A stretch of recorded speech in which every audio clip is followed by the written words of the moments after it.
आप सभी का मेरे YouTube चैनल में हार्दिक स्वागत करता हूँ। दोस्तों, अक्सर आपने देखा होगा कि काफी लोगों को स्किन से रिलेटेड काफी प्रॉब्लम्स होती है, जैसे एक्ने पिंपल्स हो गए यानी मुहासे हो गए। कई बार बार कईयों को जो है फोड़े फुंसियां हो रहे हैं, कई बार कईयों को जो है पस फॉर्मेशन होती है और कई तरह की स्किन से रिलेटेड काफी प्रॉब्लम्स होती है। और ऐसे लोगों में अक्सर एक बात होती है कि सर कोई ब्लड प्योरीफायर, खून को साफ करने का या ब्लड जो है डिटॉक्सिफाई करने के लिए क्या कोई होम्योपैथिक मेडिसिन है जो हम यूज कर सकते हैं। और ऐसे लोग अक्सर जिनको स्किन डिजीज होती है उनको भी जो है रूटीन में सजेस्ट कर दिया जाता है कि आप कोई ब्लड प्योरीफायर है वो यूज करें। तो आज के वीडियो में हम लोग इस इंपॉर्टेंट टॉपिक पे बात करने वाले हैं। और अगर आपको भी कोई इस तरह की स्किन प्रॉब्लम है या अगर आप जो है कोई ब्लड प्योरीफायर होम्योपैथी के अंदर यूज करना चाहते हैं तो ये वीडियो आपके लिए फायदेमंद हो सकता है। देखिए, पहले थोड़ा सा अगर हम शॉर्ट में जिनको साइंस जानते हैं उनके लिए तो ये ज्यादा इंपॉर्टेंट नहीं है जो हम बात करने वाले हैं, बट एक रूटीन जो है आम आदमी के लिए थोड़ा हम बात करें। ब्लड क्या है, हमारा शरीर में क्या रोल है और किस तरह से अगर ब्लड के अंदर वेस्ट मटेरियल है या आप बोलो कि टॉक्सिन्स है उसमें इकट्ठे होने लग जाएगा। आप कहें कि शरीर में कुछ गंदगी जो शरीर को मटेरियल नहीं चाहिए, वेस्ट मटेरियल, उसको हम गंदगी वर्ड यूज कर लेते हैं। तो अगर ऐसी चीजें जो है बॉडी के अंदर आपके ब्लड में इकट्ठे होने लगे तो क्या दिक्कत आएगी, ऐसा क्यों होता है, उसको थोड़ा सा साइंस वाले पार्ट को समझते हैं। बिल्कुल बेसिक चीज देखिए, एक एडल्ट जो अगर हम बात करें कोई भी मेल के अंदर तो उसकी बॉडी के अंदर लगभग 5 लीटर जो है ब्लड होता है और फीमेल्स के अंदर इस ब्लड की क्वांटिटी उससे थोड़ी सी कम होती है। और हालांकि जो फीमेल्स के अंदर जो प्रेगनेंसी का टाइम पीरियड होता है उसमें जो ब्लड का वॉल्यूम है वो काफी उस टाइम जो है बढ़ जाता है। और ऐसा भी कहा जाता है कि जो ब्लड होता है वो ऑलमोस्ट आप कह सकते हैं कि 10% जो किसी भी व्यक्ति का जो वेट होता है उसका जो है उसकी बॉडी के अंदर ब्लड होता है। दोस्तों, ब्लड के फंक्शन की हम बात करें कि हमारे शरीर के अंदर ब्लड का क्या रोल है, आप अच्छी तरह से जानते हैं कि हमारी बॉडी के अंदर ब्लड का सर्कुलेशन हमारा हार्ट यानी दिल करता है। और एक मिनट के लिए अगर हार्ट रुक जाए तो आप समझ सकते हैं कि क्या होगा, यानी कितना इंपॉर्टेंट जो है हमारी बॉडी के अंदर कंटिन्यूअस इसका जो है ब्लड का सर्कुलेशन जरूरी होता है। क्योंकि आप समझ सकते हो कि हमारे बॉडी के हर सेल्स के अंदर, हर टिश्यू के अंदर, शरीर के हर अंग के अंदर छोटे से छोटा पार्ट जो हमारी बॉडी का है उन सबको ब्लड की सप्लाई रेगुलर चाहिए होती है। और उससे क्या होता है दोस्तों, ब्लड सप्लाई क्यों चाहिए, इसके कुछ इंपॉर्टेंट फंक्शंस की हम बात करें तो देखिए, सबसे पहली बात तो ब्लड क्या करता है कि हमारे बॉडी के जितने भी सेल है, टिश्यूज है, वहां पे उनको जो न्यूट्रिएंट चाहिए, उनको जो काम करने के लिए एनर्जी चाहिए और बाकी जो न्यूट्रिएंट्स चाहिए वो सारा ब्लड सप्लाई करता है। वहां पे मान लीजिए उनको हर सेल को, टिश्यू को अगर ऑक्सीजन चाहिए काम करने के लिए ब्लड के थ्रू ही सप्लाई होता है। मतलब एज ए ट्रांसपोर्टर जो ये वर्क करता है। वहां पे न्यूट्रिएंट्स जो भी चाहिए वो ये सप्लाई करता है, हार्मोन्स की सप्लाई ये करता है और वहां पे जो भी वेस्ट मटेरियल होता है उसको भी वापस लेके आता है। तो ब्लड का इंपॉर्टेंट फंक्शन हो गया ट्रांसपोर्टेशन, यानी आपके बॉडी के सारे पार्ट्स के अंदर जो है अच्छी चीजें ले जाना और वहां पे जो वेस्ट मटेरियल है उसको वापस जो है वहां से हटा लेना, ये ब्लड का काम है। दूसरा बात करें, आप लोग जानते हैं कि अगर कभी भी हमारी बॉडी में कहीं भी ब्लीडिंग हो जाए तो थोड़ी देर में वो क्लोट या एक थक्का बन जाता है। तो ये कैसे बनता है, हमारे ब्लड के अंदर एक जो है प्लेटलेट्स होती हैं और ये प्लेटलेट्स क्या करती है, जब भी कहीं ब्लीडिंग होती है तो वहां पे क्लोट बनाने में मदद करती है, यानी कोई ब्लीडिंग वगैरह है तो उसको रोकने में भी ये मदद करता है एज ए ब्लड क्लोट बना के। दोस्तों, नेक्स्ट हम इंपॉर्टेंट बात करें तो हमारी बॉडी का जो इन्फेक्शन होता है, अगर बॉडी में कहीं से कोई इन्फेक्शन आ जाए, कोई सेप्सिस वगैरह हो जाए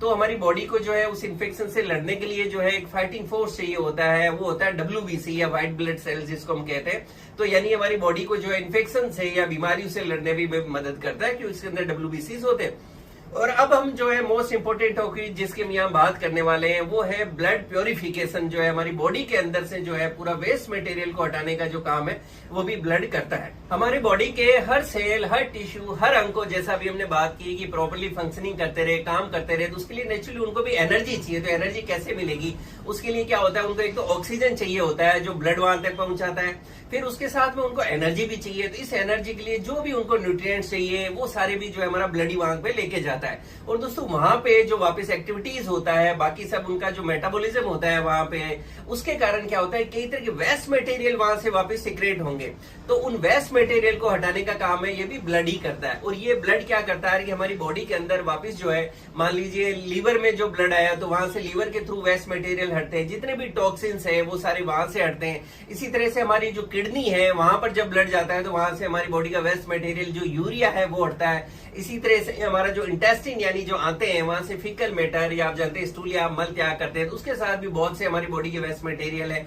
वो भी निकलते हैं। इसी तरह से जब ब्लड जो है मैंने बताया ऑक्सीजन ले जाता है तो वहां से हमारे सेल टिश्यू से वापस CO2 carbon dioxide as a waste material आता है तो वो लंग्स के थ्रू आपकी बॉडी से बाहर निकल जाता है। तो इस तरह से आप समझ सकते हैं कि हमारी बॉडी का जो ब्लड प्योरिफिकेशन कितना जरूरी है। और यही वेस्ट मटेरियल अगर इस तरह के या और भी काफी सारे होते हैं, धीरे धीरे अगर आपकी बॉडी के अंदर उनकी क्वांटिटी बढ़ने लगेगी तो उससे बहुत सारे सिम्टम या लक्षण आने लगेंगे जो बहुत सी अलग अलग बीमारियों का हो सकता है। लेकिन यहाँ मेनली काम बात कर रहे हैं स्किन डिजीज से रिलेटेड। तो उसके अंदर क्या होगा कि आपको स्किन से रिलेटेड काफी सिम्टम्स देखने को मिल सकते हैं, जैसे बार बार जो है फोड़े फुंसी हो रही है, पस हो रही है, पिंपल्स हो रहे हैं, मुहासे हो रहे हैं, कोई तरह के बॉइल्स वगैरह बन रहे हैं, यानी इस तरह के चर्म रोग अगर आपको काफी ज्यादा देखने को भी मिल सकते हैं। दोस्तों ऐसे के अंदर आप लोग जानते हैं कि होम्योपैथी के अंदर बहुत ही अच्छी अच्छी मेडिसिन आती है जो एज ए ब्लड प्योरीफायर जो आपके लिए मदद कर सकती है, जिनका कोई साइड इफेक्ट्स नहीं होता है और बिल्कुल सेफ होती है अगर आप इनको यूज करते हैं, साथ में अपना थोड़ा हेल्दी डाइट वगैरह लेते हैं, बाकी थोड़ा लाइफ स्टाइल का ध्यान रखते हैं और अगर ये मेडिसिन लेते हैं तो आपको ब्लड प्योरिफिकेशन के अंदर बहुत अच्छी मदद मिल जाती है।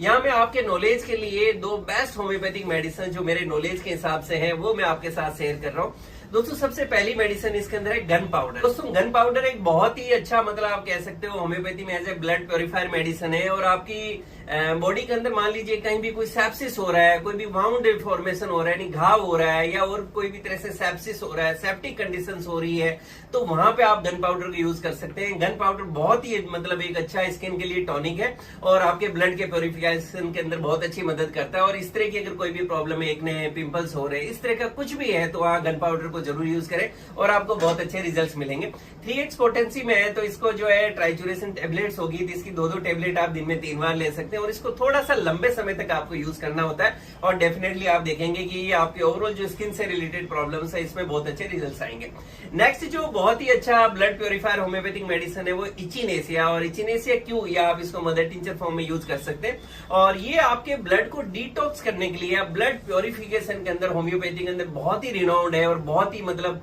फेमस मेडिसिन है जिसको ऑलमोस्ट हर होम्योपैथिक डॉक्टर्स हैं जरूर यूज करते हैं। अगर कहीं भी कोई स्किन की प्रॉब्लम है या ब्लड प्योरिफिकेशन की जरूरत है तो वहां इसको यूज किया जा सकता है। वो लोग जिनको बार बार पिंपल्स हो रहे हैं, एक्ने हो रहे हैं, कोई फोड़ा फुंसी हो रहा है, तो ऐसे केसेस के अंदर या बार बार मान लीजिए कोई घाव हो गया है जो आपको नहीं भर रहा है, सेप्टिसीमिया हो गया है, कोई गैंग्रीन जैसी कंडीशन हो गई है, तो ऐसी जगह जो है आप इचिनेसिया मदर टिंचर को यूज कर सकते हैं। और इसकी रूटीन के अंदर आप 10-10 बूंद, जो 1 कप पानी होता है, मदर टिंचर है तो उसको आप पानी के साथ लेंगे, तो एक चाय पीने वाला कप होता है उसको क्लीन करके रख लें और उसके अंदर 1 कप में आपने मान लीजिए 10 बूंद इचिनेसिया मदर टिंचर डाल दिया और फिर उसके अंदर हल्का सा ल्यूकवार्म गुनगुना पानी डाल दें और सिप बाय सिप करके धीरे धीरे आप दिन में 3 बार यूज कर सकते हैं। इसको भी जब आप कुछ समय तक यूज करेंगे तो डेफिनेटली आप देखेंगे कि धीरे धीरे जो है आपकी स्किन से रिलेटेड जो प्रॉब्लम्स है उसके अंदर बहुत अच्छा फायदा होने वाला है। और पर्टिकुलर अगर आपको कोई तरह की बीमारी है तो उसके अंदर आप प्रॉपर्ली अपने होम्योपैथिक डॉक्टर साहब के